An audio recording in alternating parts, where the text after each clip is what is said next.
Jai Baba. Even if it is 2 or 3 minutes early. Not that I ever mind, of course. It's always wonderful to talk about beloved Baba. To be honest, every time I talk, I'm nervous beforehand, and I carefully try to think now, think of something good to say, and then I just take Baba's name and hope that he inspires it. Yeah, but it's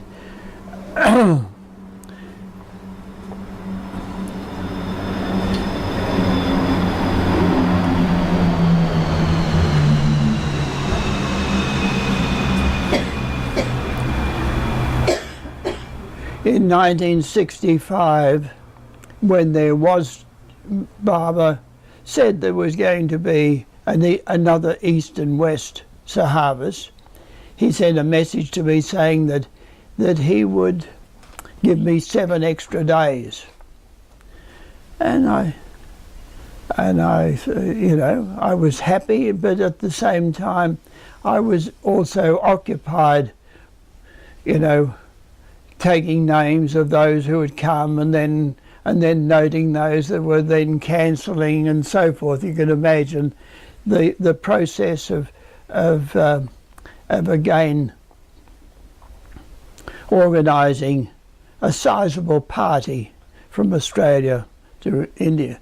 Then it was cancelled, and I just went on with the work Baba had given me of spreading his name and message. That was what he asked me to do on the first meeting, 54, and each time I was with him over the 5 times, he emphasised that. From memory, it seemed as though there was a greater number of words said by Erich each time, as though sort of nothing's happening so far. Barbara's putting extra pressure, hoping that maybe I'd get better. Anyway, then 18 months passed. I just went on with my work. I didn't. Baba said he would to come, and then he said, "Don't come." Okay, and then out of the blue, I get another message where Baba sends a cable saying, well, seeing I didn't give you 7 days then, I'll give you 14 now. Hang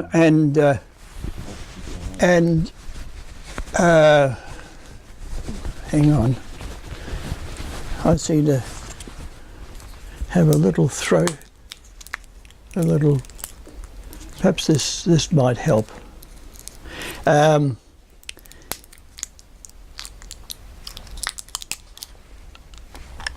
Bill, a question while you're... Yeah.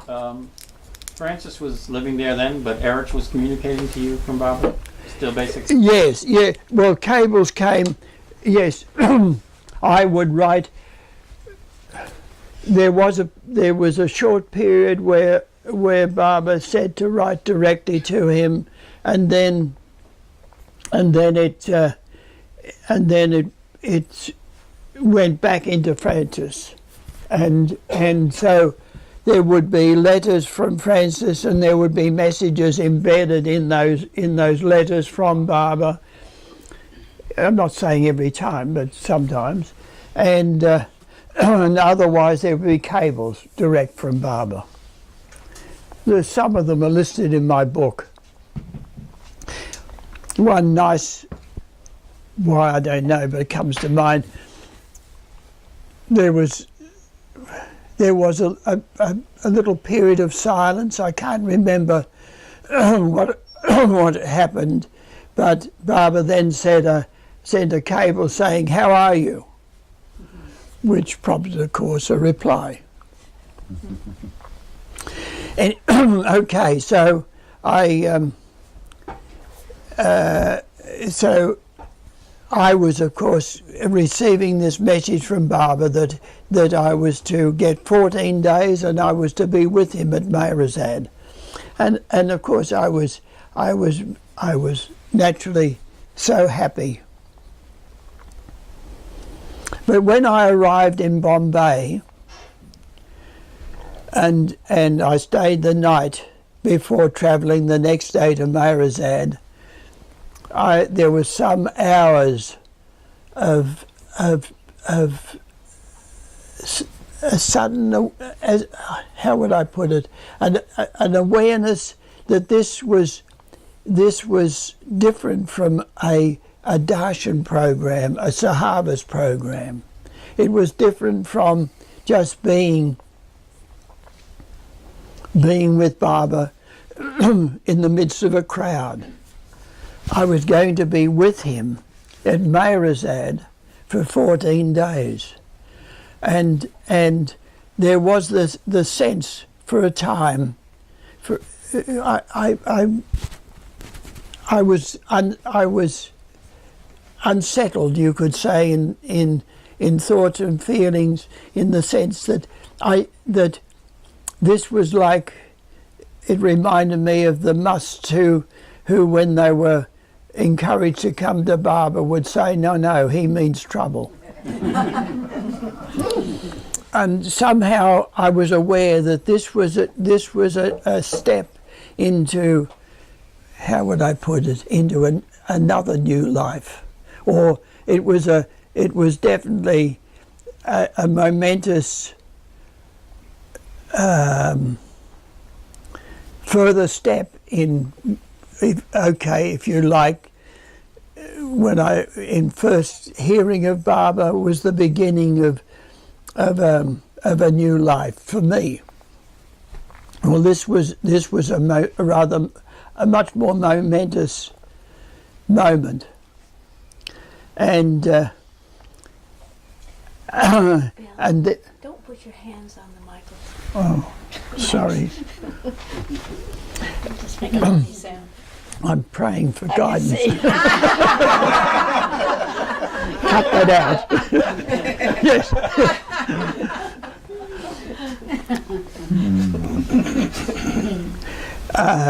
And at the same time, another thing that worried me was being there with him for 14 days. God, I'd have to let me be very careful what I thought about. And then it disappeared, and I fell asleep, and in the morning I'd completely forgotten. All I could think of was the joy of setting off in order to be with him again. And so I was put on the train. I've forgotten. It was probably Nariman. I don't remember. But I travelled train to Pune, met by Mayaji and Donkin. We had lunch, and then we drove. Then Donkin drove me to Meherazad. Well, he didn't drive. He had a driver in that new, the car that you see just a little film of it, maroon, a beautiful English, obviously expensive car. I think it was a Wolseley. Anyway, and I remember when I was travelling with him, two little things that I remember was Don describing how his first meeting with Baba, he was taken into the room, greeted by Baba, and it was only when he went to leave the room and his hand was on the door handle. This is what I remember, and he felt a shock through his body. And the other thing that I do remember was that he said, "Oh, that walking in the new life, it was, to him it was like Sunday afternoon strolls. But that was only a part of it. Yeah, we won't go into that. Yeah, and then I got to Meherazad, welcomed by the men Mandali.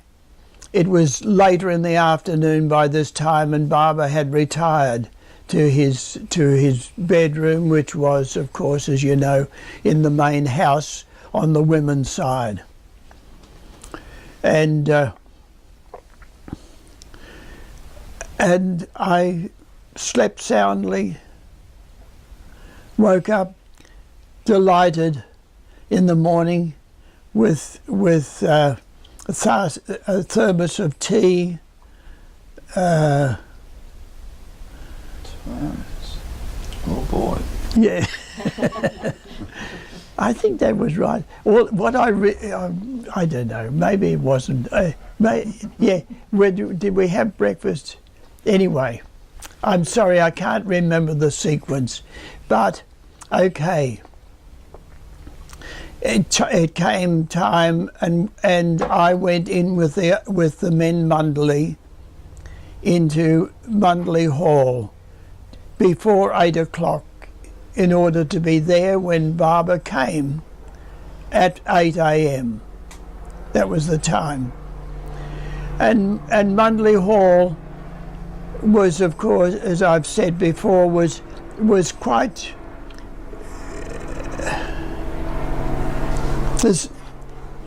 bare in a sense. There were no carpets. There was the covering of the floor, like a, still there, the bluey canvas type material for Baba to walk on. There was Baba's chair, of course, 2 chairs, 2 simple wooden kitchen type chairs on the left for Bidal and Kaka, who were both so elderly they were no longer able to sit on the floor or squat. And Bidal had illness, and he wasn't there much. He was incontinent at the time, and it became obvious that he couldn't remain there for a few hours with Baba, and so I saw little of him, but I heard him during the night. That's another story. And Karkad had 7 heart attacks, and you know how he would have gone, but Baba gave him water, I think it was water, and he revived, and he lived until shortly after Baba dropped the body. On the left-hand side was a low mattress. I don't know what it was, but it was a low mattress, and there was a cushion at the end for Francis, who was unable to sit cross-legged, and that's where the rest of the Mandali were. And when I was there was Francis, of course, on the cushion, as I said, at the end. Erich was under the window, coming. Then male one, Erich's brother, young brother, who's still alive. It was his month's holiday, a standard holiday that Baba gave him each year. And then Bao, Pendu, and Alabar. And Alabar was rather in and out because he was the manager of Meherazad, on the men's side at that time. And so at 8 o'clock we were standing there waiting for Baba, and he was carried over by 4 of the Indian boys who were working there in a chair, and he got down off the chair at the end, at the big door at the end of Mandali Hall, and then with his hand on either Erich's arm or Francis's, he would walk up and down 3 times. That was his exercise. As I knew it, as I read for quite some years, the last years. It was a straight walk, but slowly, and with that hesitation because of the hip joint, the fractured hip joint on the right side. His sandal was built up about 1 inch, and it was slow, but steady, and never ungraceful. It was always, as it were, so easy to watch. Although I made a mistake one morning. I mean, one was conscious of the age of the body, not of Baba, but of the body that housed him. But one morning Baba suddenly turned, looked at me and gestured. How did he look? And it just happened. All I can say is it just happened that morning. I thought he looked a little easier. And so I said, "Oh, look, you look better, Baba."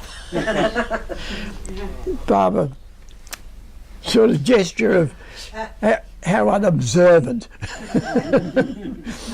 how insensitive.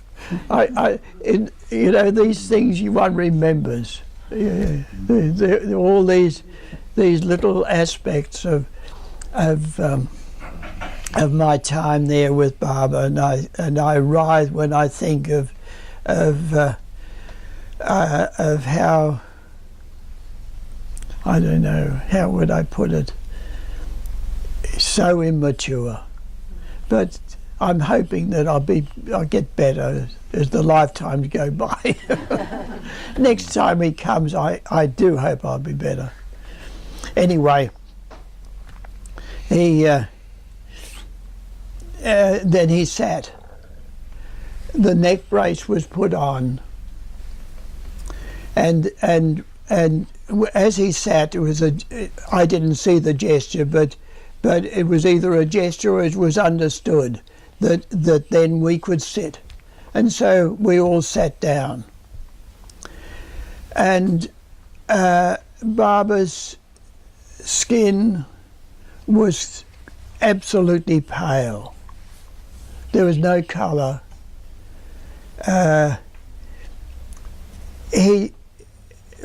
Perhaps for my sake, whether was for my sake or whether the 14 days was spent in activity on Australia with regard to Australia or other activities, but I was aware, very much aware of the deterioration of the physical cloak that he had of the body, but at the same time, as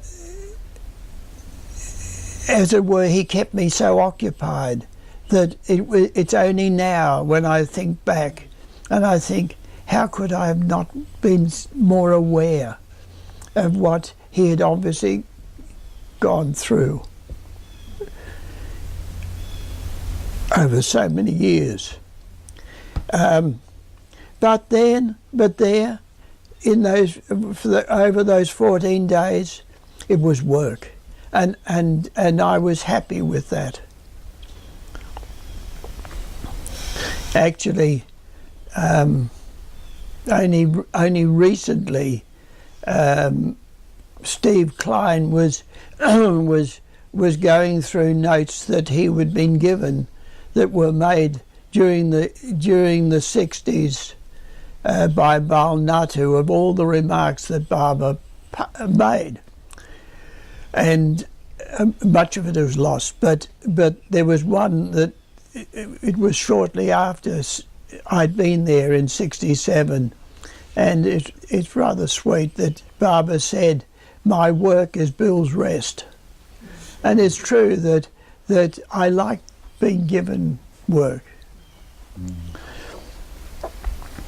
And so Barbara sits down, and we sat, and he just looked at me and gestured.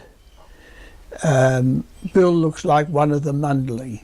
And then, which of course, although I was naturally happy to be there, I must say I don't know what how can I describe it, or how can I explain it, but I did from that moment feel absolutely a part of Meherazad. I had no difficulty in settling down, being there. The atmosphere was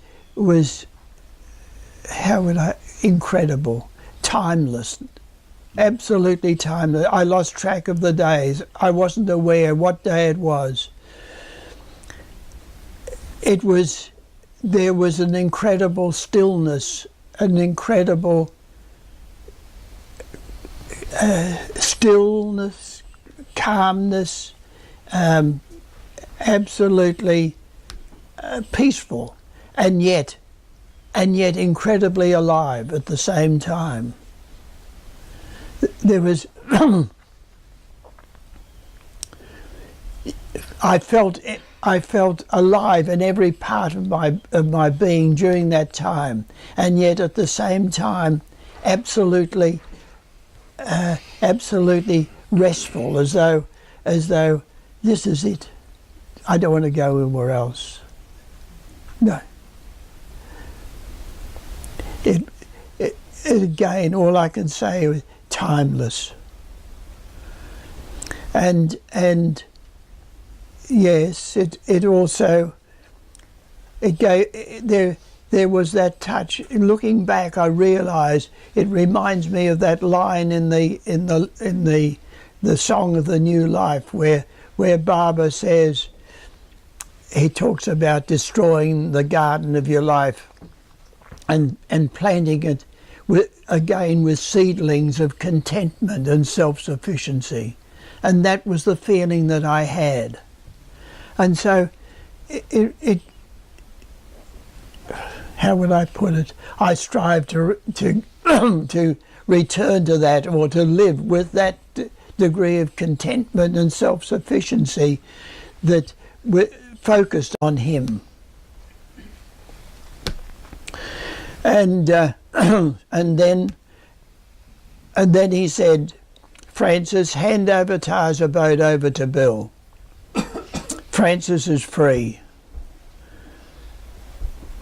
Barbara and Bill are bound. Australia is between Barbara and Bill." And then soon I don't remember when, but as a part of this conversation, he said, "Everywhere there's a flame of love developing for me in the world, but not in Australia." And that was one of the patterns, one of the principal issues of that stay was becoming really busy, becoming really serious about spreading his name and message, even though I felt I was, but Barbara was laying it on even in stronger terms. And the other main issue was the development of Avatar's abode, as a place of world pilgrimage. and that was a major theme of over the 14 days. In talking about the development of Avatar's abode, Barbara went through the people who were involved, who were connected with Avatar's abode. There were two families living there. The Rouses, Robert and Lorna Rouse with a daughter, Radha, and John and Joan Bruford with two children, teenagers, Bernard and Joanna. And then there were other Barbara lovers that were helping, that stayed there for times, and there was much discussion during that 14 days on what to sending a message to each one. And this is an example. I've just picked a few, but the main one that I think is interesting and gives you the idea of the detail that Barbara went into during those 14 days with the individuals, with these Barbara lovers that were connected with Avatar's abode.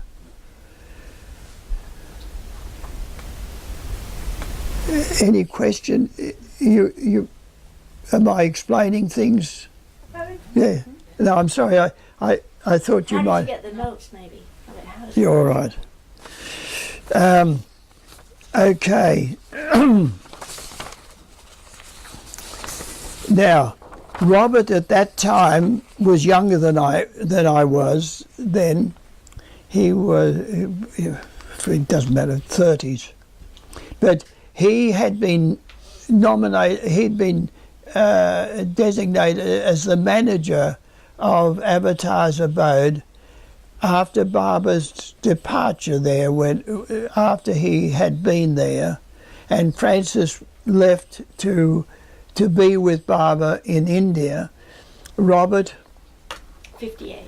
In 1958, Robert became the manager, and then I was called over, as I've said, in 1967, and I was given the job of developing Avatar's abode.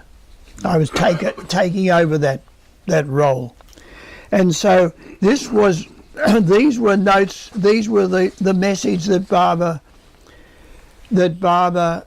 dictated, but that's not how it was.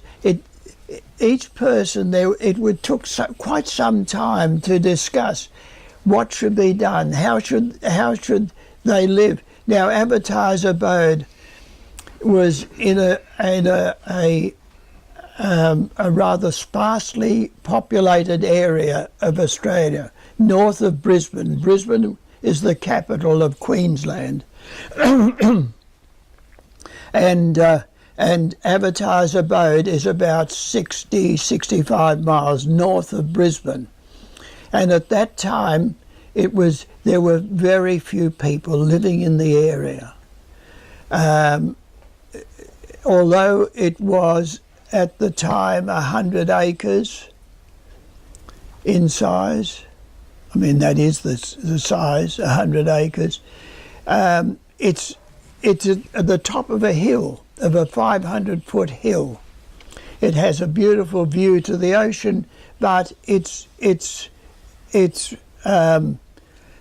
it was the core of a volcano, ages back, millenniums back, and the soil was very poor, a lot of rock and hard volcanic rock, a part of the soil. So farming did prove to be very difficult, and this was recognised by Barber now in '67, and there was the question: well, what would Robert do? How would he live with his wife and daughter? Okay, and so there was a lot of discussion, and this is a beautiful example of it would be issues would be discussed, suggestions would be made, and then in the evening after the day, Erich, Francis, and myself would gather on the veranda of the cottage where opposite Mandali Hall. I remember being there each evening and writing down what was discussed or decided during the day, and that was of course mainly headed by Erich, who had an incredible memory, quite incredible. And then once that was written down, the next morning it would be read to Barber, and Barber would either approve, yes, right, okay, that, or it would be discussed again or extended further. It was incredible, the attention that Barber gave to a handful of people in Australia, and we were a handful of Barber lovers throughout Australia. There were so few. Barber had been in those 3 eastern states: Victoria, Melbourne, the capital of Victoria, in the south, Sydney, New South Wales, and now Queensland.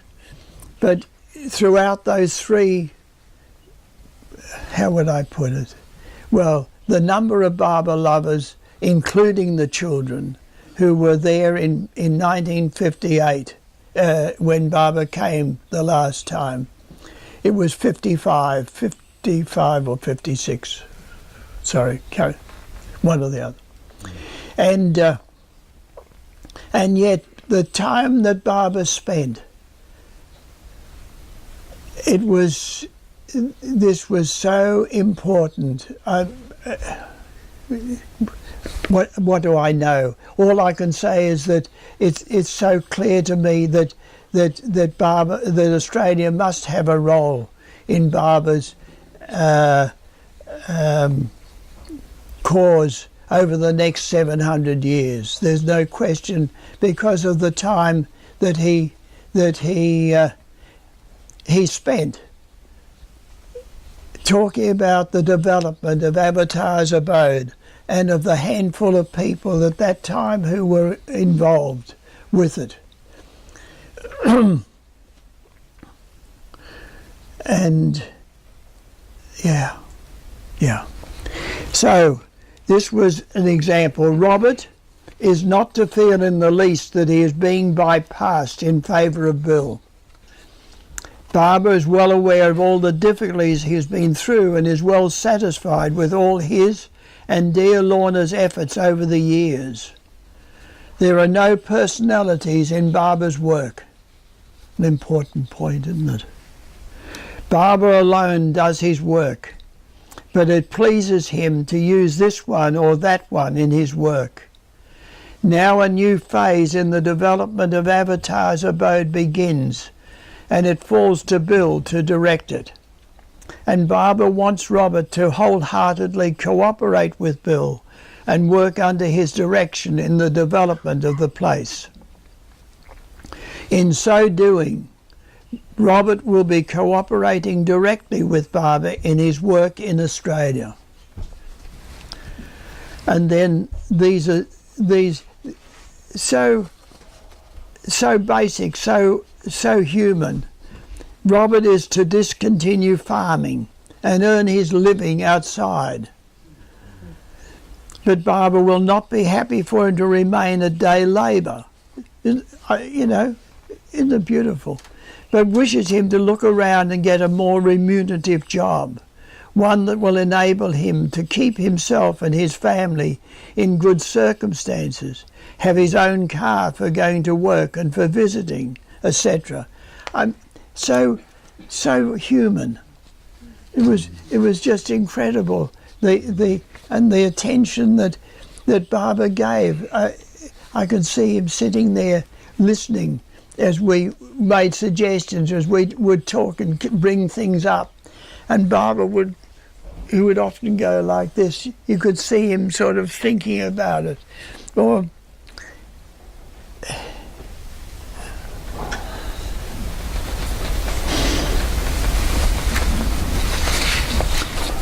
yeah.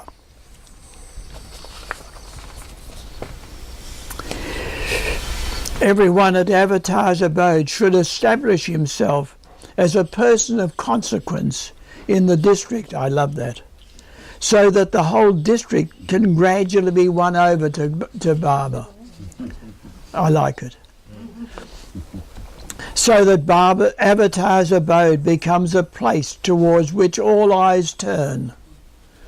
Barbara wishes Robert and Lorna to get out among people much more than they have been doing, and to entertain more people in their home, never forcing Barbara on people. It is in order to make this possible for Robert and Lorna that Barbara wishes Robert to discontinue farming. Robert and Lorna will continue living in the farmhouse, rent-free. That was to help them.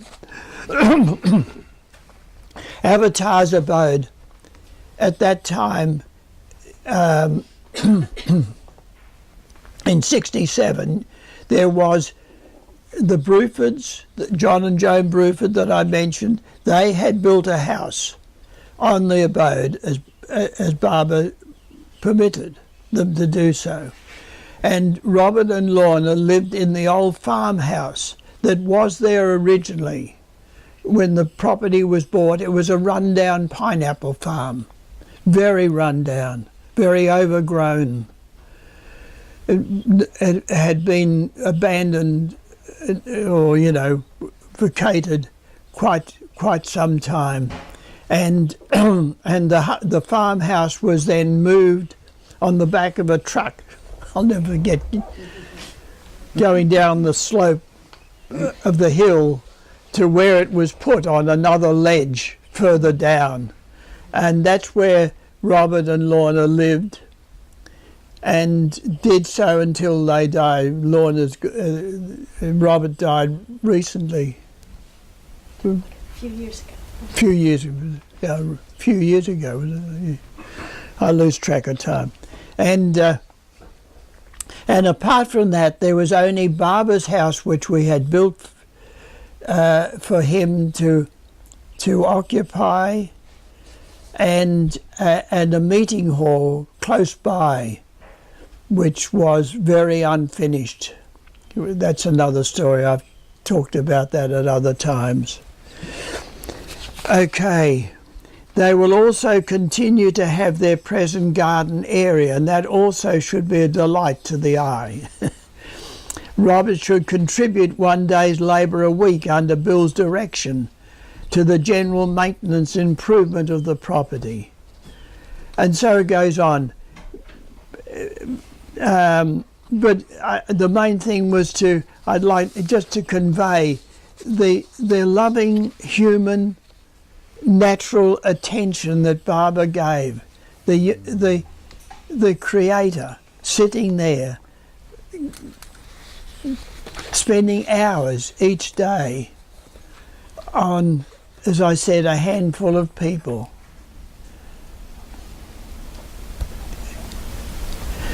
Yeah.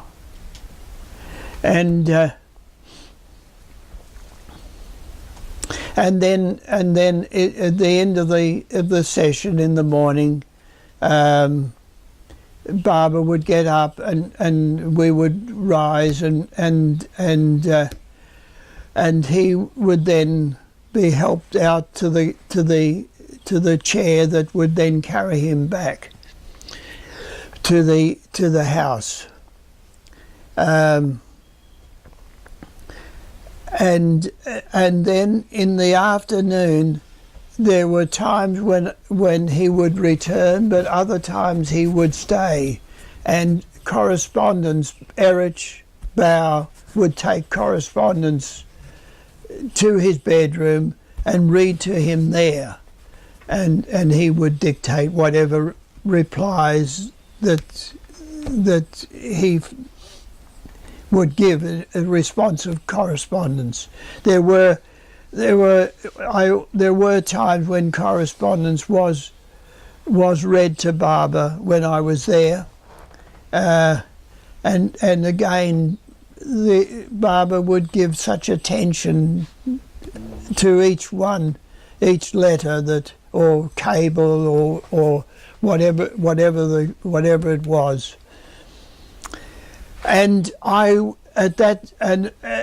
was given one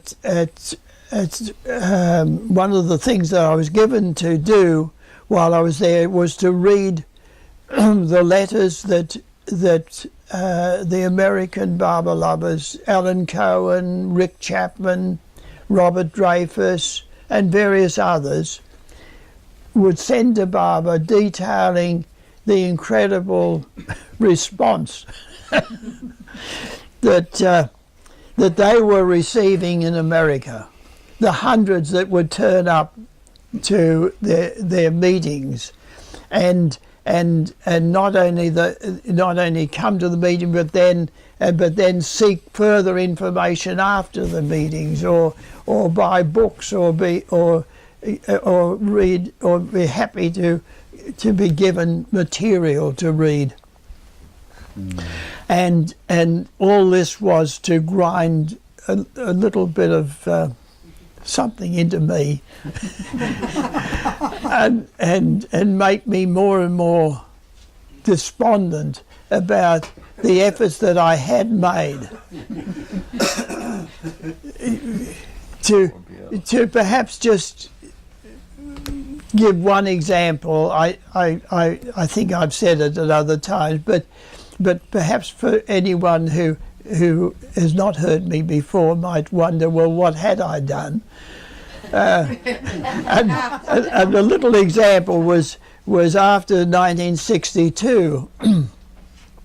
I mean, during the East-West Gathering in 1962, Baba had called Dr. Dennis O'Brien, a Baba lover from Melbourne, and myself to him at one of the morning gatherings of the Westerners, and he detailed how Dennis had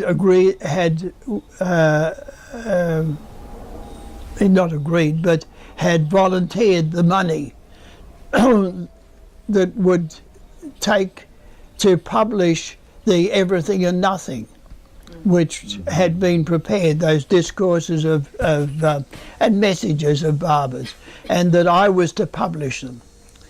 And I remember him handing me the manuscript in that big hall of Guru Prasad, and I was so happy. I thought, oh, good, this will really do something for the spreading of Baba's message in Australia. This was a whole new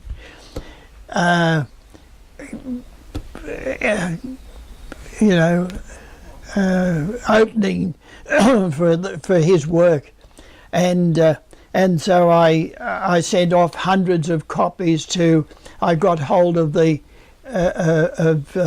publication featuring all the literary. The men of literature around the world, in the Western world, English, and I sent off copies, to various England and other countries, and also all the newspapers in Australia, and nothing. I'd get some replies back, thank you very much, and when I've got time I'll look at it. That sort of response. And so then I thought of a leaflet that would feature, which I had a photograph on the cover of this leaflet, and inside were two messages from the Everything and Nothing, and on the back was an order form. And so, because of lack of money, myself mainly, with some assistance from two or three others, we distributed something up to 65,000 on foot at night. You know, after work, we would go up and down an area. I picked an area which I felt was good, solid middle class, and more likely to read material, likely to be more interested, I hoped. And and then I'd mark off the streets. So I'd lost it, but we covered quite an area. And of those 65,000 that were distributed, we got 24 replies. And although I sent the books off with a nice covering note, well, I thought it was a nice note, welcoming, further inquiry, nothing. That was it. So, with Barbara looking at me and saying that, everywhere there's a flame developing, but not in Australia, and then reading these incredible letters, the incredible response that was being received in America was wonderful on one hand, but it made me writhe. And so eventually, towards the end of my visit, I one evening I said to Erich, we were sitting there again compiling notes of what was being said and decided during the day. And I said, Erich, it's quite obvious that Barbara needs a better man than me. I'm just obviously not the man to do it. And Erich quite simply said, tell Barbara, speak out. I mean, quite quietly. It was said in a natural tone as though, well, why wouldn't you? Just on his shoulders there. It's a little cool breeze coming back. Oh, God. Thanks, John. Okay, I'm not an invalid. And some water, please. Yeah. And, all right. God.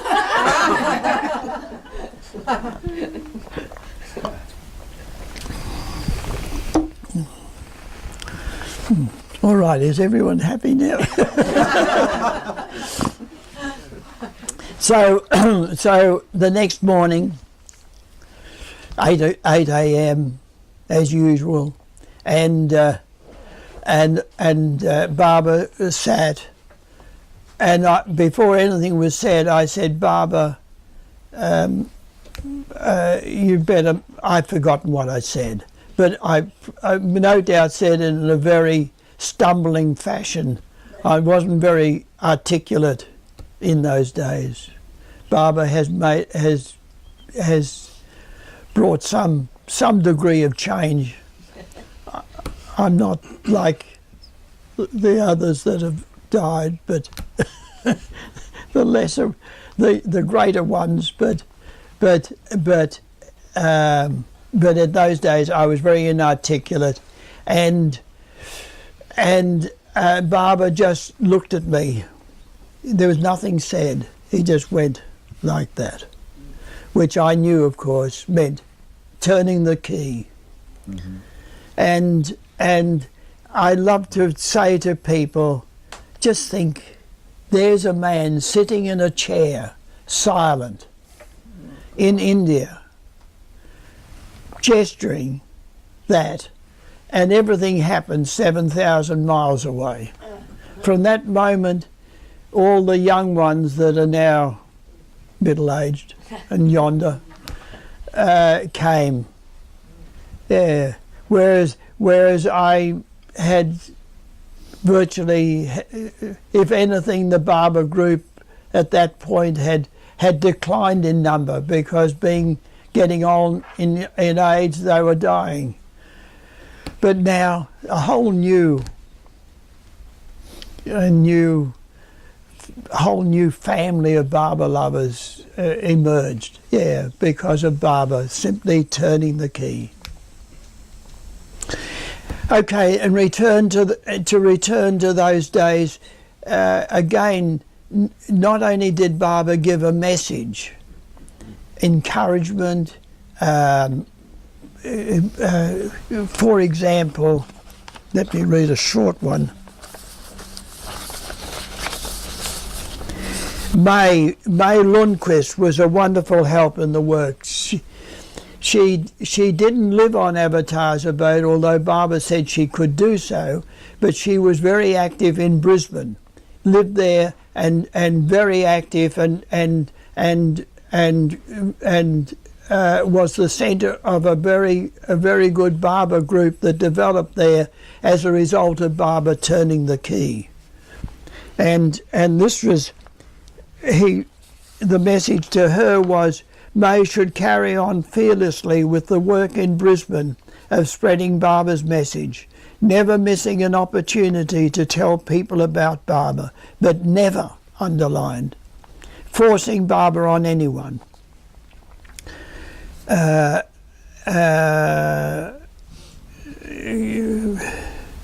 Barbara knows what Advertiser Boat means to May and how she has all along helped in every way to make it his place.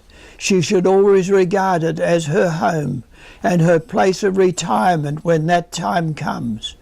And he knows that she will lovingly and enthusiastically support Bill with labour and money in his task to make it one of the great places of pilgrimage. There was always a direction, an encouragement, an appreciation in every case. He also was... May used to put like posters in the buses. I mean, she was really hot.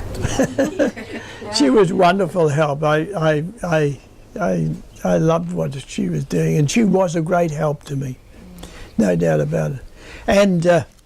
And Barbara would also be concerned with, for example, he asked me how much I earned. I was a consultant, and it fluctuated so much. I didn't have a figure in my head, but he told me I should, at that time, I was to earn $5,000 a year, which doesn't mean anything now. And then he expressed concern about my health. I had been working very hard, working during the day on my work and consulting, and then doing other things like distributing the leaflets. And Barbara, then, as a matter of interest to people, I mention this simply because it might be of interest generally, that he told me to eat meat, have more protein, meat, fish, eggs, cheese, and at that time to take vitamin pills. He expressed concern for Joan, my wife at that time, and prescribed certain injections for her at that time, and advice about like going out more. Again, so loving, so simple, and going to that trouble, as I keep saying, for the this little handful of people, and that illness of Joan, that not illness, it was being generally pulled down in health, you could say, and that was the basis of a little episode that occurred. Baba was walking up and down one morning with his hand on Erich's arm, as it happened, and each time he passed me on this occasion, he looked at me. Sort of, I can remember, I can see now his eyes moving and looking at me in such a way that made me feel I wanted to sink through the floor. I didn't know what I'd done. I didn't know what it was about, but I felt like disappearing. Such was that look. And then he stopped, and he gestured towards. I had hairs growing on my cheekbones here. I had shaved everywhere else, but as it happened, I had some hairs growing there, and he looked at with a mixture of distaste and query, sort of at those hairs. And I said, "Oh, Baba, they grow faster if I if I shave them." A ridiculous excuse. And Baba gestured, "No wonder Joan is pulled down in health." Looking at those each day. Yeah, that was one of those little moments. Baba, it was so beautiful. Even the seriousness of those 14 days, there was those little moments of humour, of lightness, and for example, often in the midst of the sessions, Francis would get up and go out of Mandali Hall, and then come back, and on one occasion when he got up and walked out, Baba looked sort of puzzled, gestured and puzzled, sort of like, what? How come that Francis is always going out to piddle? Yeah, I mean, very, very human, very natural. Yeah, and but sort of like even God couldn't understand why he had to go out so often. And then on another occasion, I was sleeping in a room. On one side of me was Francis, who talked volubly, explosively in the night. It would be there would be a sudden explosion of noise from him, so explosive. I would sit bolt upright in bed, wondering what was happening.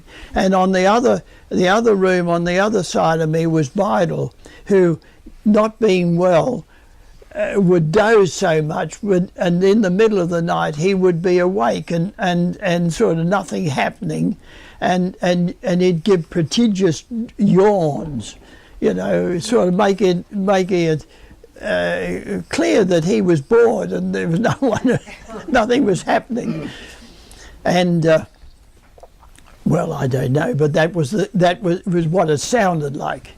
And then one morning, Baba gestured to me, "How did I sleep?" And I said, "Fine, Baba." He looked very puzzled. He said, I'm reminded of a poem that I knew as a boy, "The Charge of the Light Brigade, cannons to the left and cannons to the right," which is a famous English poem.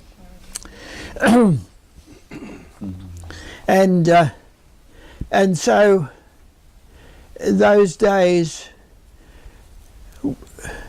what the other side of it, there was that side, but the other side, which meant so much to me again, in the years, and still do, absolute no question, was what Barbara taught me, what Barbara instilled in me or awakened in me, however you like to put it, which was made often so clear to me by the evening walks that we would do, that I would do with Erich each evening. Erich, Mayawan and myself would each evening would go for a long walk, and Erich would tell me stories and also in a natural way give counselling. For example, we were on the road and we saw a truck driving past on the highway. We'd walk down the approach road and then along to the road to the main. We often went quite a distance. And he said, there's that truck going there. The driver, he's going home, and all he can think of, what's his mind is occupied with the thought of being at home and seeing his wife again or his children, and detached with regard to his work, his job. That was a part of it. But in that simple example still stays with me, and reminds me how, to put it another way, take what work that Barbara has given me seriously, naturally, but not too seriously, so that it becomes a weight. It becomes unnatural, as though the work depends on me. It doesn't. It depends. It's only Barbara alone does the work. But he's given me that opportunity to work for him. And that's what I understood when I felt that I was able to stay with him for those 14 days, that he had accepted me as a worker. That's all.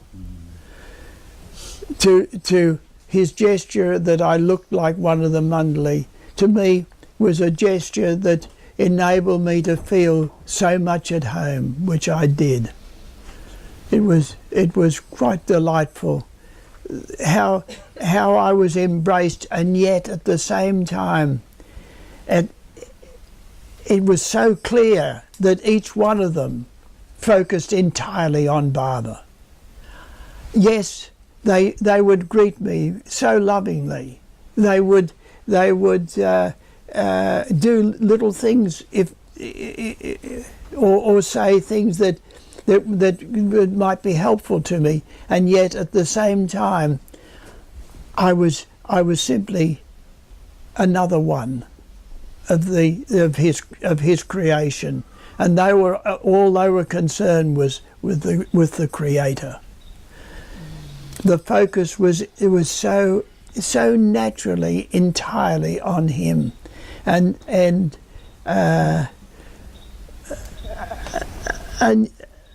yeah, that sort of beautiful naturalness, and that was another thing that came home to me so much with Erich and the others. That was another lesson, that to be natural, just be oneself. Don't try to be spiritual or you know.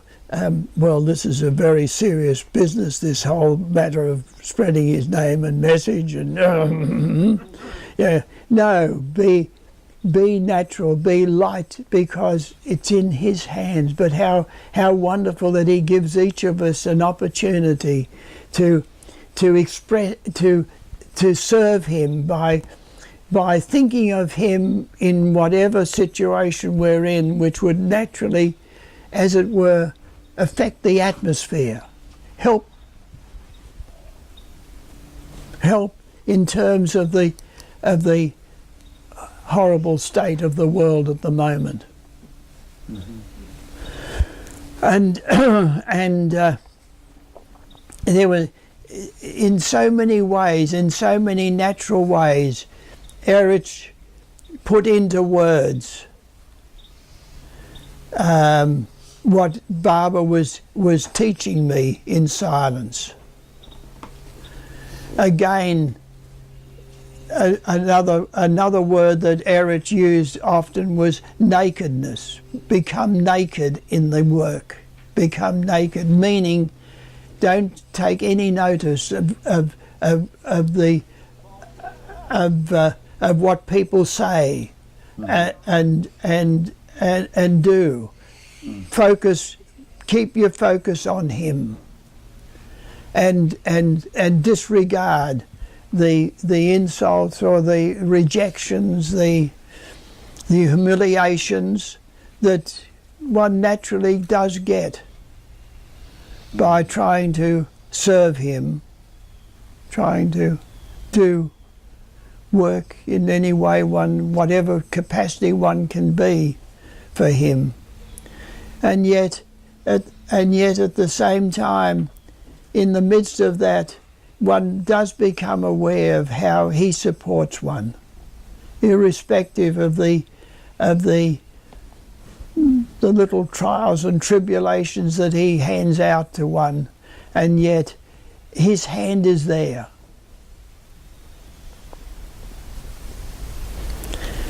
That figure that, again, I remember, this is where I first heard it, was we'd walked to the village, and we were standing watching the local village potter shape the pots, and Erich pointed out how one hand was inside that pot and the other was being whacked with a mallet, shaping that pot as it was turned on the wheel, and that is, could be, you could say, is like Barbara's work, but Barbara is there all the time, no matter how we may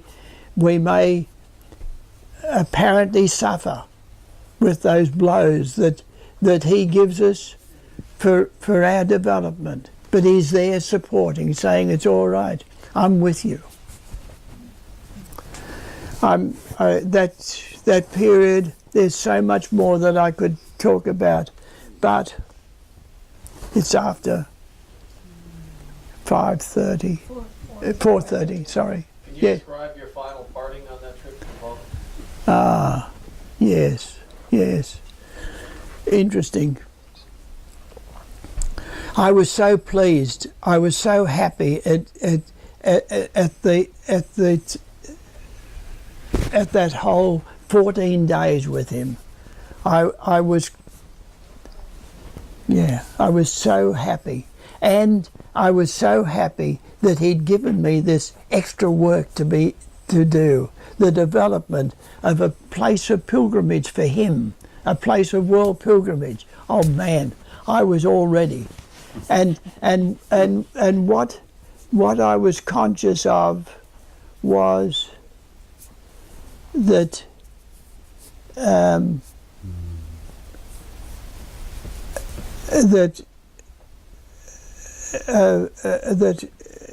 I'm sorry. No, I forget that. At the last, he gave. I must mention, he gave me he held a photograph, which we have, of course, in the big room. A photograph of Barbara, full face. It's a lovely. How could it be? It's a lovely one, naturally. But what was so beautiful was that he looked at it for a few moments and said how beautiful he is. He's addressing his own, how would I say, his own godhood. Yeah, and then gave it to me, and kissed it, gave it to me, and the other thing was some cloth. the cloth that, of course, I've preserved, and then it was farewell, and I can remember so clearly walking out of Mandali Hall. Baba was seated in his chair, and I left at that point. I don't know what time of the day it was. I don't know why it was at that point, but I was leaving, saying goodbye, and I bowed to him. That's all. There was no. The only physical moment I had with Baba was I kissed him on the cheek on his birthday. But that's another story. I was there on his birthday in '67, but and I was so happy in the sense that, Baba, you've given me a whole new lease of life, and a wonderful new job to do, and I had the distinct feeling, I still have it. There's no question that it was as though I was going out and just sort of going round the corner and then carrying out what he wanted done, and I would be back with him, and he'd say, "Good." You maybe even give me a thump on the back, you know. But I've got to wait 700 years. Jai Baba.